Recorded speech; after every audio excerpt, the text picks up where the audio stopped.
माहिती आहे तुम्हाला, जेव्हा मी डायटिंग सोडलं, तेव्हाच माझं वजन कमी झालं. माहिती आहे का? सगळ्यात विचित्र गोष्ट काय आहे? माझं वजन तेव्हा कमी झालं नाही, जेव्हा मी डाएटवर होते. ते तेव्हा कमी झालं, जेव्हा मी डायटिंग करणं सोडलं. वर्षानुवर्षे प्रत्येक घास मोजत गेले, कार्ब्स काढले, रात्रीचं जेवण बंद केलं, प्रत्येक चीट डेसाठी स्वतःला शिक्षा केली आणि हो, 2 किलो वजन कमी व्हायचं, मग 4 किलो वजन प्रत्येक वेळेस वाढायचं. बिकॉज डायटिंगने मला खाण्याची भीती शिकवली. शिकवलं की भूक ही वाईट गोष्ट आहे आणि माझं शरीर माझा शत्रू आहे. पण यानं मला हे शिकवलं नाही की पोट भरल्यावर कसं थांबायचं किंवा जेव्हा मन अस्वस्थ असेल, तेव्हा स्वतःला कसं थांबवायचं.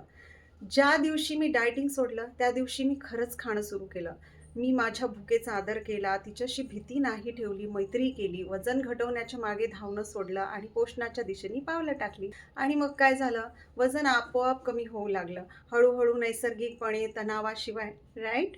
कारण तुमचं शरीर भुकेसाठी बनलेलं नाही, ते सुरक्षेसाठी बनलेलं आहे आणि जेव्हा ते स्वतःला सुरक्षित समजतं, तेव्हा ते रिलॅक्स होऊ लागतं. म्हणून मी इच्छाशक्तीने वजन कमी केलं नाही, मी विश्वासाने केलं.